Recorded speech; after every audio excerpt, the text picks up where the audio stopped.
ಊಟಕ್ಕೆ ಆರೋಗ್ಯಕರವಾದ ಪಲ್ಯ ತುಂಬ ಚೆನ್ನಾಗಿದೆ. ವಿಡಿಯೋ ಎಲ್ಲೂ ಸ್ಕಿಪ್ ಮಾಡದೆ ನೋಡಿ. ಹಾಯ್ ಹಲೋ ಎಲ್ರಿಗೂ ನಮಸ್ಕಾರ. ಎಲ್ಲರೂ ಹೇಗಿದ್ದೀರಾ? ನಾನು ಚೆನ್ನಾಗಿದ್ದೀನಿ, ನೀವೆಲ್ಲರೂ ಚೆನ್ನಾಗಿದ್ದೀರಾ ಅಂತ ಭಾವಿಸ್ತೀನಿ. ಪ್ರತಿಯೊಬ್ಬರು ಚೆನ್ನಾಗಿರಬೇಕು. ಸೊಪ್ಪು ಪಲ್ಯದ ಜೊತೆಗೆ ಮಜ್ಜಿಗೆ ಹುಳಿ ಮಾಡಿದ್ದೀನಿ. ಸಿಂಪಲ್ ಅನಿಸ್ಬೋದು. ಕೆಂಪಕ್ಕಿ ಅನ್ನ, ಸೊಪ್ಪಿನ ಪಲ್ಯ, ಮಜ್ಜಿಗೆ ಹುಳಿ ಸಿಕ್ಕಾಪಟ್ಟೆ ಹೆಲ್ದಿ ಫುಡ್ ಅಂತಲೇ ಹೇಳ್ಬೋದು. ಮತ್ತು ಸೌತೆಕಾಯಿ ಜೊತೆಗೆ ನಾನೇ ಮಾಡಿದ ಮಾವಿನಕಾಯಿ ತೊಕ್ಕು. ತುಂಬ ಸಿಂಪಲ್ಲಾಗಿ ರುಚಿಯಾಗಿ ಮಾಡ್ತಾಯಿದ್ದೀನಿ.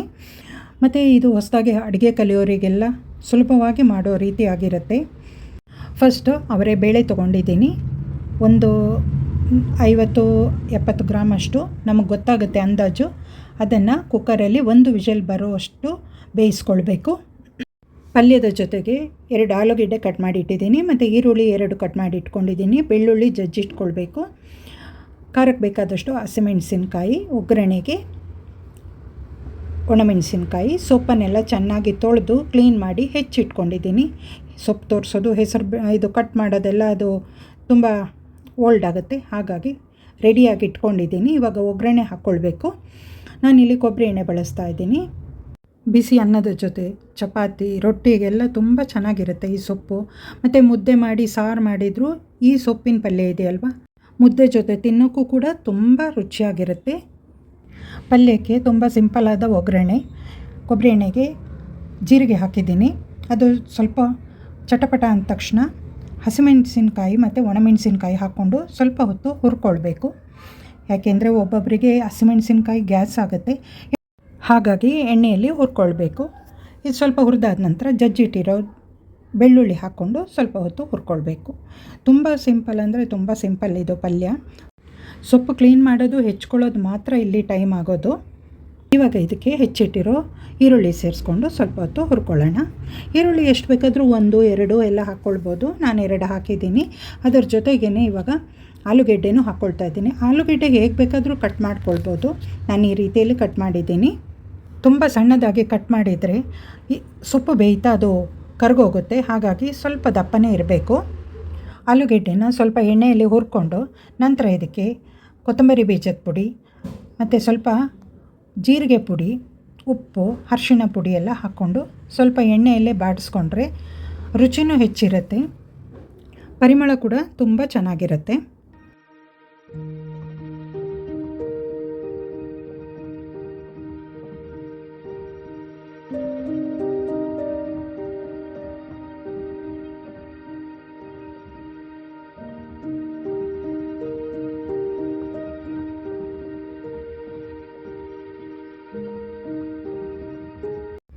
ಪುಡಿಗಳು ಆಲೂಗೆಡ್ಡೆ ಎಲ್ಲ ಚೆನ್ನಾಗಿ ಹುರಿದು ಇಟ್ಟದ್ದಾಗಿದೆ. ಇವಾಗ ಒಂದು 2 ನಿಮಿಷ ಮುಚ್ಚಿಟ್ಟು ಬೇಯಿಸ್ಕೊಳ್ಬೇಕು.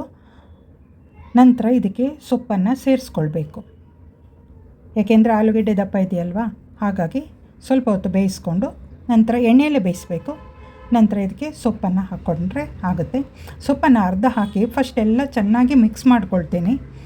ನಂತರ ಉಳಿದ ಸೊಪ್ಪು ಹಾಕೋದು.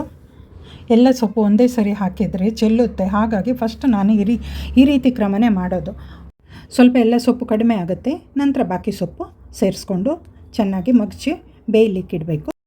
ವಿಡಿಯೋ ನೋಡೋವರಿಗೆ ಈ ಸೊಪ್ಪಿನ ಪಲ್ಯ ಮಾಡಿದ್ದು ಕ್ರಮ ಇಷ್ಟ ಆಯಿತು ಅಂದರೆ ನೀವು ಒಂದು ಸರ್ತಿ ಮನೆಯಲ್ಲಿ ಟ್ರೈ ಮಾಡಿ. ಆನಂತರ ನಿಮಗಿಷ್ಟ ಆದರೆ ಫ್ಯಾಮಿಲಿ ಮೆಂಬರ್ಸ್, ಫ್ರೆಂಡ್ಸ್ ಸರ್ಕಲಿಗೂ ಶೇರ್ ಮಾಡಿ ಅಂತ ಕೇಳ್ಕೊಳ್ತೀನಿ. ನಿಮಗೇನು ಅನ್ನಿಸ್ತೋ, ಹೇಗೆ ಅನ್ನಿಸ್ತು ಅಂತ ಕಮೆಂಟ್ ಸೆಕ್ಷನ್ನಿನಲ್ಲಿ ಒಂದು ಕಮೆಂಟ್ ಹಾಕೋದು ಮರಿಬೇಡಿ ಫ್ರೆಂಡ್ಸ್. ಸೊಪ್ಪಲ್ಲಿ ಕಬ್ಬಿಣದ ಅಂಶ, ಬೇಳೆಯಲ್ಲಿ ಪ್ರೋಟೀನ್ ಎಲ್ಲನೂ ಇರುತ್ತೆ, ಹಾಗಾಗಿ ಆರೋಗ್ಯಕ್ಕೆ ತುಂಬಾ ಒಳ್ಳೆಯದು. ವಾರಕ್ಕೊಂದು 2-3 ಸರ್ತಿ ಮಾಡಲೇಬೇಕು. ಎಲ್ಲರೂ ಸೊಪ್ಪಿನ ಪಲ್ಯ ಎಲ್ಲ ಮಾಡ್ತಾರೆ, ಒಬ್ಬೊಬ್ರದ್ದು ಒಂದೊಂದು ಥರ ರೀತಿ ಇರುತ್ತೆ, ರುಚಿನೂ ಸ್ವಲ್ಪ ಚೇಂಜ್ ಇರುತ್ತೆ. ನಾನು ಈ ರೀತಿಯಲ್ಲಿ ಸಿಂಪಲ್ಲಾಗಿ ಮಾಡಿದ್ದೀನಿ, ಎಲ್ರಿಗೂ ಇಷ್ಟ ಆಗುತ್ತೆ ಅಂತ ಭಾವಿಸ್ತೀನಿ. 70 ಭಾಗದಷ್ಟು ಬೇಯಿಸಿರೋ ಅವರೇ ಬೇಳೆ ಇದೆಯಲ್ವ, ಅದನ್ನು ಇದಕ್ಕೆ ಹಾಕ್ಕೊಳ್ತಾ ಇದ್ದೀನಿ. ನೀರು ಬೇಕಿಲ್ಲ, ನೀರನ್ನು ಬೇಕಾದರೆ ಆಮೇಲೆ ಸೂಪ್ ಮಾಡಿಕೊಂಡೆಲ್ಲ ಕುಡಿಬೋದು. ನಮಗೆ ಅವರೇ ಬೇಳೆ ಮಾತ್ರ ಸಾಕು ಇದಕ್ಕೆ. ಆ ನೀರಲ್ಲಿ ಸಾರು ಕೂಡ ಮಾಡ್ಕೊಳ್ಬೋದು. ಇವಾಗ ಎಲ್ಲವನ್ನು ಚೆನ್ನಾಗಿ ಮಿಕ್ಸ್ ಮಾಡಿ ಲೋ ಫ್ಲೇಮಲ್ಲಿ ಬೇಯಲಿಕ್ಕೆ ಇಡಬೇಕು. ಯಾಕೆಂದರೆ ಹುರಿದಿರೋ ಮಸಾಲೆ ಪುಡಿಗಳೆಲ್ಲ ಹಾಕಿದ್ದೀವಲ್ವ, ಬೇಳೆಗೆ, ಸೊಪ್ಪಿಗೆ, ಆಲೂಗೆಡ್ಡೆಗೆಲ್ಲ ಚೆನ್ನಾಗಿ ಹಿಡಿಬೇಕು. ಕಡಿಮೆ ಉರಿಯಲ್ಲಿ ಇಟ್ಟು ಬೇಯಿಸಿದರೆ ಮಧ್ಯೆ ಮಧ್ಯೆ ಒಂದೊಂದು ಸರಿ ಕೈ ಆಡಿಸ್ಕೊಳ್ತಾ ಬೇಯಿಸ್ಕೊಳ್ಬೇಕು.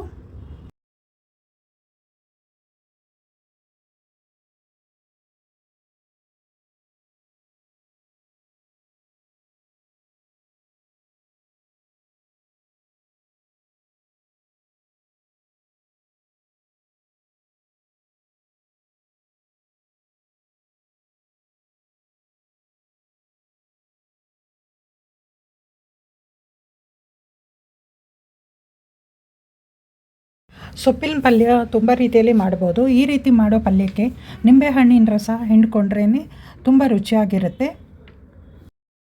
ವಿಡಿಯೋ ನೋಡೋರಿಗೆ ಹೇಗೆ ಅನ್ನಿಸ್ತು? ತುಂಬ ಕಲರ್ಫುಲ್ಲಾಗಿ ಕಾಣಿಸ್ತಾ ಇದೆಯಲ್ವಾ? ಸಪೋರ್ಟ್ ಮಾಡೋದು, ಶೇರ್ ಮಾಡೋದು ಮರಿಬೇಡಿ.